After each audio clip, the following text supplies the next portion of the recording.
Hello class 11th, you all are welcome to the channel. बच्चों आज हमें अपनी सीरीज जो हमारी कंप्यूटर साइंस की सीरीज चल रही है उसमें हमें ऑपरेटर्स का कंसेप्ट करना है। लास्ट लेक्चर में मैंने टोकन्स कवर कराया था जिसमें मैंने चारों टोकन्स करा दिए थे और बस ऑपरेटर छोड़ दिया था क्योंकि मैंने बोला था कि ऑपरेटर थोड़ा सा बड़ा टॉपिक है। तो आज का लेक्चर बड़ा इंटरेस्टिंग होने वाला है बच्चों, क्योंकि आप पाइथन के हर टाइप के ऑपरेटर सीखोगे और ये जितने भी ऑपरेटर्स है ये कहीं ना कहीं कोडिंग में कभी ना कभी आपको आके यूज होंगे, चाहे वो क्लास 11th हो चाहे वो क्लास 12th हो। तो इसीलिए इन सारे ऑपरेटर्स को अच्छे से जानना बहुत जरूरी है अगर आप अच्छे से कोडिंग करना चाहते हो। तो चलते हैं, आज का हमारा जो टॉपिक है बच्चों वो है ऑपरेटर्स इन पाइथन। तो बच्चों आज जो हम टॉपिक कवर करने वाले हैं उसका नाम है ऑपरेटर्स इन पाइथन। ठीक है, सबसे पहले तो डेफिनेशन। अब डेफिनेशन बच्चों मैं इसलिए लिखा रहा हूँ क्योंकि पेपर में ना कई कबार एक्सप्लेन डिफाइन ऐसे भी करने को आ जाता है, तो आपको पता होना चाहिए। Operators are the tokens, operators वो टोकन्स है, are the tokens that perform some computation when applied on one or more than one operand. जब एक या एक से ज्यादा ऑपरेंड पे अप्लाई होता है तो वो ऑपरेटर कहलाता है और कोई ना कोई कंप्यूटेशन परफॉर्म करा देता है, कोई ना कोई कंप्यूटेशन। जैसे मैं आपको प्लस का एग्जांपल दूं, अगर आप दो वेरिएबल्स के बीच प्लस लगा दो तो दोनों को ऐड कर देगा कि नहीं बच्चों, कर देगा ना। तो ऐसे ही कोई भी ऑपरेटर है, ग्रेटर लगा दो, लेस लगा दो, कंपेयर कर देगा दोनों को, कौन सा बड़ा है कौन सा नहीं। तो कोई ना कोई कंप्यूटेशन परफॉर्म हो जाती है जब भी आप ऑपरेटर्स का यूज करते हो कोडिंग में। तो ठीक है, अब ऑपरेटर्स मेनली दो टाइप्स के होते हैं बच्चों, टाइप्स ऑफ ऑपरेटर्स। पहला टाइप है इसमें फर्स्ट यूनरी ऑपरेटर। तो यूनरी ऑपरेटर आप लोगों के लिए इतना इंपॉर्टेंट नहीं है क्योंकि इसका यूज बहुत कम है कोडिंग में, बहुत ही कम। The operator that require one operand to operate upon are called unary operators. ठीक है, यूनरी ऑपरेटर्स। इसके एग्जांपल्स में कौन कौन से आते हैं यूनरी ऑपरेटर में बच्चे? एक प्लस आता है। अब आप लोगों को लग रहा होगा ये तो बाइनरी हुआ, क्यों? क्योंकि दो नंबर्स के बीच लगता है। बट बच्चे एक प्लस यूनरी के लिए भी यूज होता है जिसमें आप सिर्फ सिंगल नंबर के आगे उसका साइन चेंज करने के लिए प्लस या माइनस लगाते हो। जैसे मैथ्स में अगर आपको -20 लिखना है तो 20 के आगे माइनस लगाते हो ना। अब लॉजिकली तो माइनस भी दो नंबर्स के बीच का ऑपरेटर है कि दो नंबर के बीच लगेगा तो सब्ट्रैक्ट करेगा। बट हम नेगेटिव नंबर लिखते हैं तो -20 लिखते हैं कि नहीं लिखते, एक नंबर के साथ यूज करते हैं ना उसे। तो ये है यूनरी प्लस और यूनरी माइनस का काम। तो हालांकि इनका यूज इसलिए नहीं है बच्चे क्योंकि अगर मुझे नेगेटिव नंबर एंटर कराना ही है या मेरे को नेगेटिव नंबर चाहिए तो मैं क्या करूंगा, डायरेक्टली उसको नेगेटिव ही एंटर करा लूंगा। तो अलग say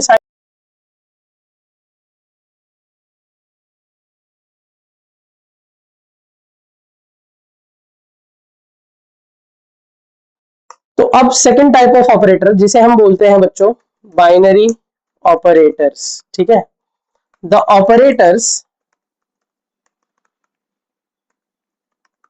that require two operands to operate upon, वो ऑपरेटर जिसको टू ऑपरेंड्स की जरूरत पड़ती है, दो वेरिएबल्स की जरूरत पड़ती है ऑपरेट करने के लिए, आर कॉल्ड बाइनरी ऑपरेटर्स। ठीक है, अब बाइनरी ऑपरेटर्स आप लोगों के लिए बहुत इंपॉर्टेंट है बच्चों क्योंकि इन्हीं ऑपरेटर्स का मेन यूज है पूरी कोडिंग करते वक्त और यही ऑपरेटर सबसे ज्यादा आते भी है पेपर में, सबसे ज्यादा पूछे भी जाते हैं और इसीलिए इसकी टाइप्स भी काफी ज्यादा है। तो अब हम पढ़ेंगे टाइप्स ऑफ बाइनरी ऑपरेटर, एक एक करके हम सारे समझेंगे बच्चों।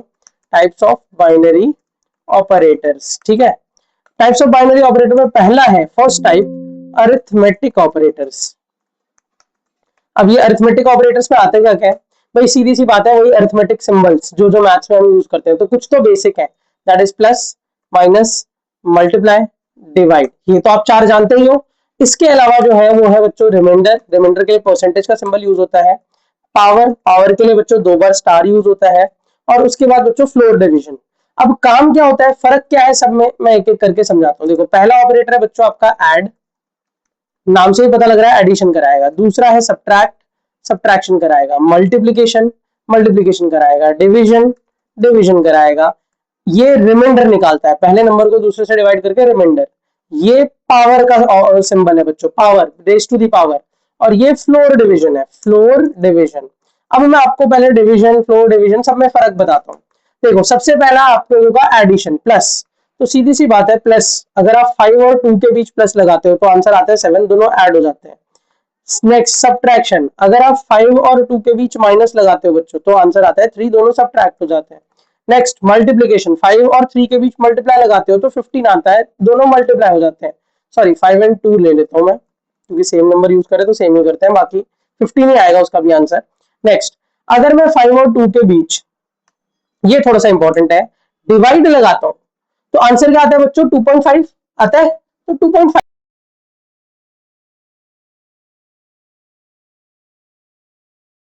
अगर मान लो मैंने 4 को 2 से डिवाइड किया तो 4 को, तो क्या आंसर 2 आएगा? नहीं, याद रखना 2.0 आएगा। इससे हमें एक बात पता लगी, और वो बात क्या पता लगी कि जो डिवीजन ऑपरेटर है वो हमेशा आपको फ्लोटिंग टाइप वैल्यू देता है बच्चों। कैसी वैल्यू? Floating type. फ्लोट मतलब डेसिमल नंबर देता है। कौन? डिवाइड।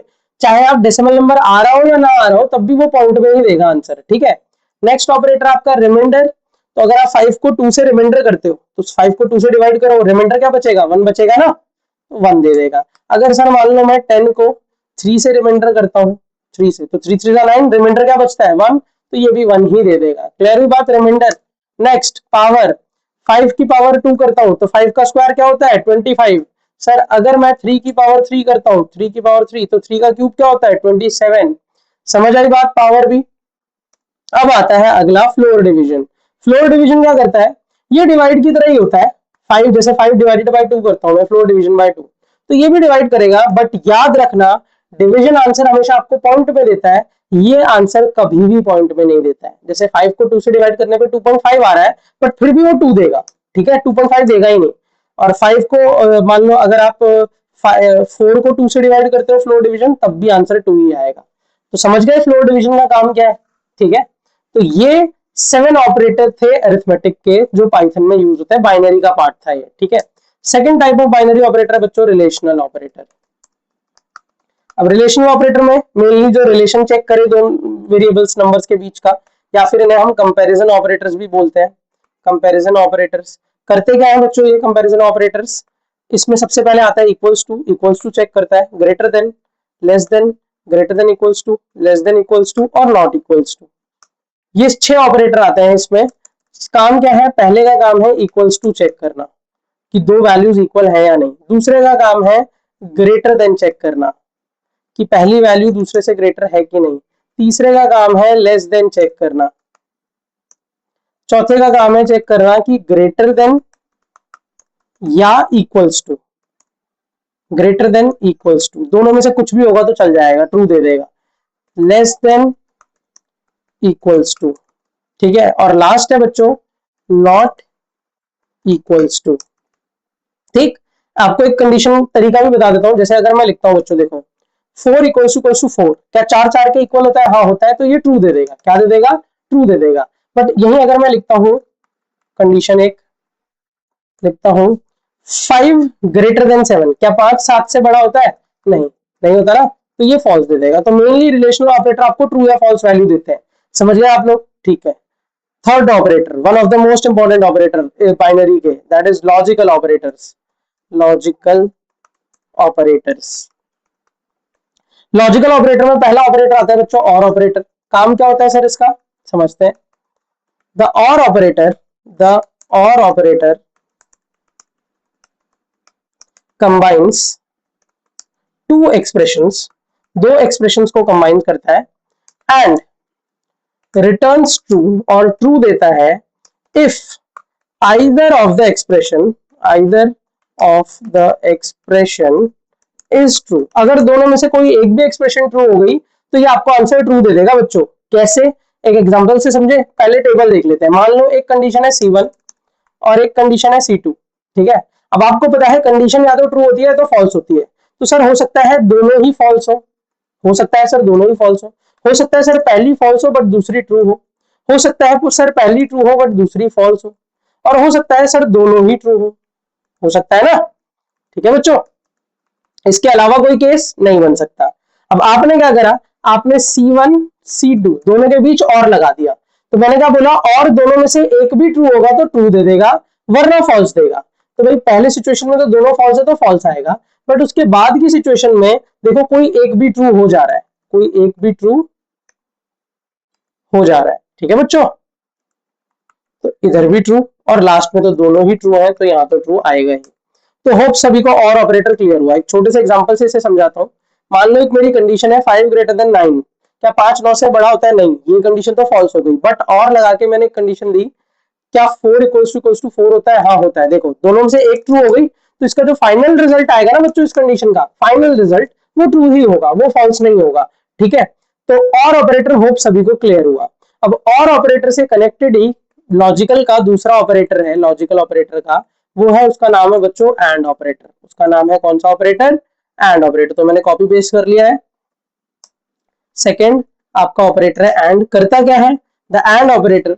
ये भी दो एक्सप्रेशंस को कंबाइन करता है and returns true if either की जगह बस वर्ड हो जाएगा बच्चे बोथ ऑफ इट्स एक्सप्रेशन या both of the expressions are true.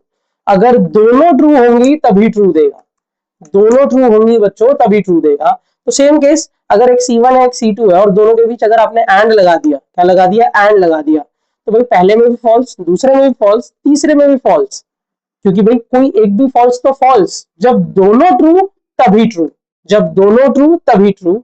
तो इसका मतलब अगर मैं यहाँ पे एंड लगाता सर, तो आंसर फॉल्स आता बच्चों। क्या आता? फॉल्स, क्योंकि देखो पहली तो कंडीशन फॉल्स हो गई ना, दूसरी बेशक से ट्रू है, बट हमारा रूल ये कहता है कि कोई एक भी फॉल्स तो होल रिजल्ट फॉल्स, ठीक है। इसके बाद सेकंड ऑपरेटर लॉजिकल का done. Not operator, not operator आपने यूनरी में भी देखा था, ये वही नॉट ऑपरेटर है। करता क्या है? पहली चीज, द नॉट ऑपरेटर एक ऑपरेंड पे लगता है। The not operator is used on one operand only, one expression, ऐसे लिख लो, वन एक्सप्रेशन पे चलता है। एंड करता क्या है? इट रिवर्सेस, रिवर्सेस या negates the truth value of the expression. Expression की ट्रूथ वैल्यू नेगेट कर देता है, रिवर्स कर देता है। जैसे कि अगर आपके पास एक कंडीशन है C1, तो सीधी सी बात है या तो वो फॉल्स होगी या तो वो ट्रू होगी। और C1 के आगे अगर आपने नॉट लगा दिया, नॉट ऑफ C1, तो होगा क्या?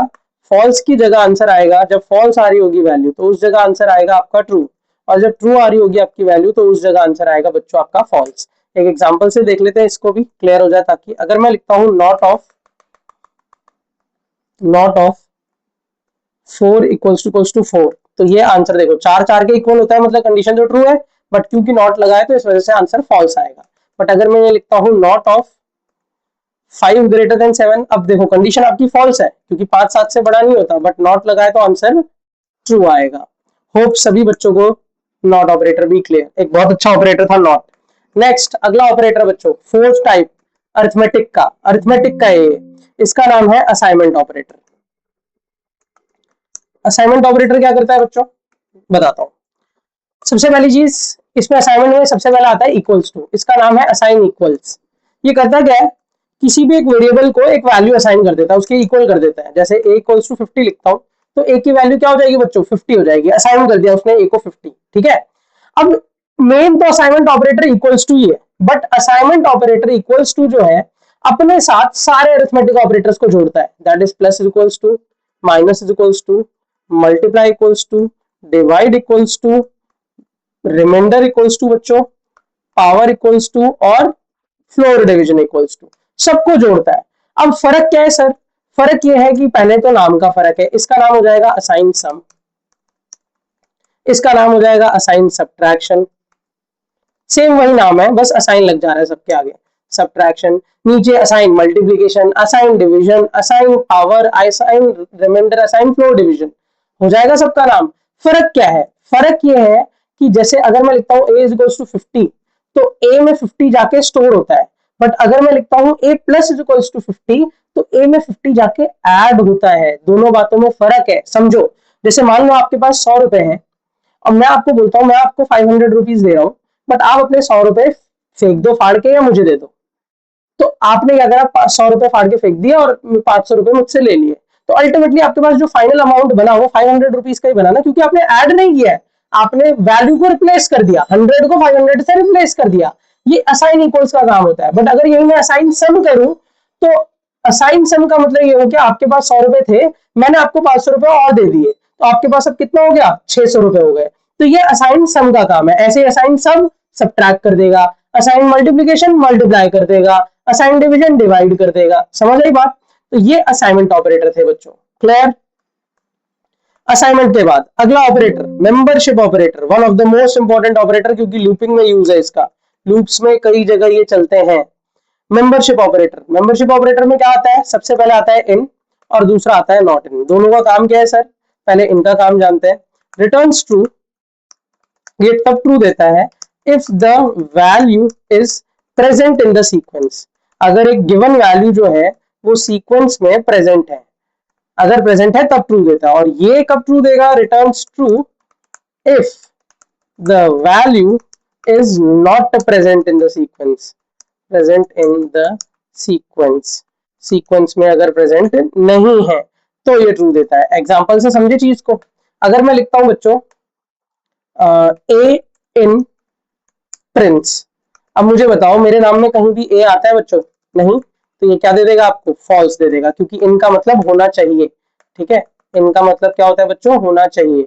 अगर मैं लिखता हूं यहीं पे आई इन प्रिंस, अब बच्चों अब ट्रू दे देगा क्योंकि आई मेरे नाम में प्रेजेंट है। ठीक है, नेक्स्ट अगर मैं लिखता हूं आई एन इन प्रिंस, तो अब ये अगेन ट्रू दे देगा, क्यों, क्योंकि आई एन भी तो है मेरे नाम में, इन भी तो एक साथ आ रहा है। अगर ये देते हैं, हम देते हैं आई कैपिटल एन, अब इन प्रिंस, क्या ये ट्रू देगा बच्चों, क्या ये ट्रू देगा, नहीं बच्चों, ये फॉल्स दे देगा, क्योंकि मैंने आपको बताया है कि पाइथन एक केस सेंसिटिव लैंग्वेज है, वो कैपिटल स्मॉल में फर्क करती है।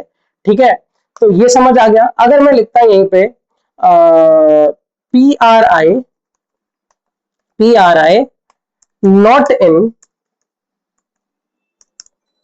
प्रिंस, क्या प्रिंस में पी आर आई नहीं है कैपिटल में, तो ऑब्वियसली नहीं है, तो आंसर आ जाएगा ट्रू। तो नॉट इन भी समझ आ गया। एक लिस्ट का भी केस दिखाता हूं, अगर मैं लिखता हूं 56 इन और एक लिस्ट बना देता हूं 10 20 30 40 50 60, क्या 56 प्रेजेंट है इसमें, नहीं, आंसर आ जाएगा बच्चे फॉल्स। बट यही अगर मैं लिखता कि 56 नॉट इन और यही सेम ऊपर वाली लिस्ट दैट इज 10 20 30 40 50 60, तो अब आंसर आ जाता है बच्चे ट्रू। तो होप सभी को मेंबरशिप ऑपरेटर भी क्लियर हुआ। इसके बाद लास्ट ऑपरेटर बच्चों सिक्स्थ, इसका नाम है आइडेंटिटी ऑपरेटर। ये ऑपरेटर थोड़ा सा कंफ्यूजिंग है, क्योंकि एक्चुअली कंफ्यूजन का रीजन ये है कि ये ऑपरेटर जो है ना, वो अलग अलग टाइप की वैल्यूज के साथ अलग अलग काम करता है। जैसे अगर आप इंटीजर के साथ इसको चलाने की कोशिश करोगे तो ये अलग काम करेगा, बट अगर वहीं पे आप लिस्ट स्ट्रिंग इनके साथ चलाने की कोशिश करोगे तो अलग काम करेगा। करता क्या है, सबसे पहले देखो इसमें ऑपरेटर आता है इज और नॉट इज। होता क्या है, इज रिटर्न्स ट्रू, ये तब ट्रू देता है, returns true if the if two values is pointing to same location या सेम मेमोरी, अगर दो वैल्यूज सेम मेमोरी को पॉइंट कर रही है तो। और रिटर्न्स ट्रू कब ट्रू देता है ये, इफ टू वेरिएबल्स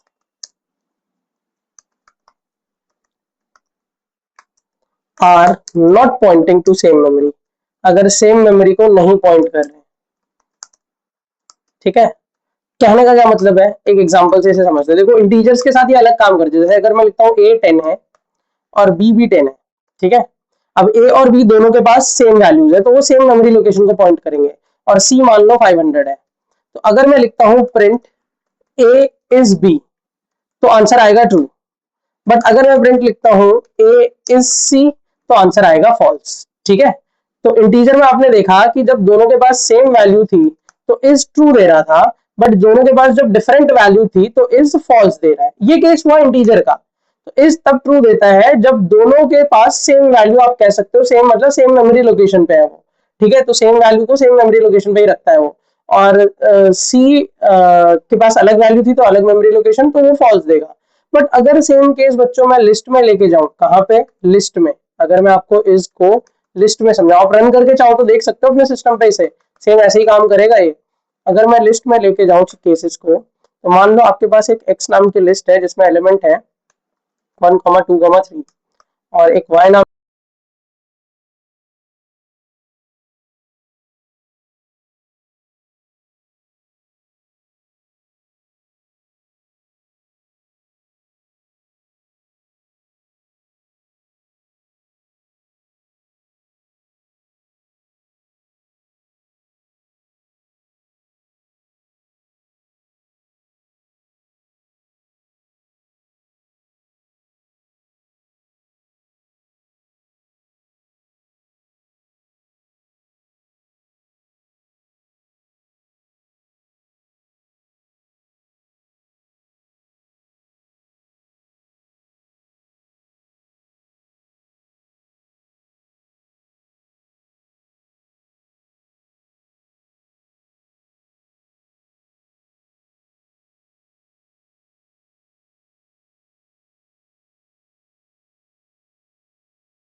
रहूंगा बच्चों।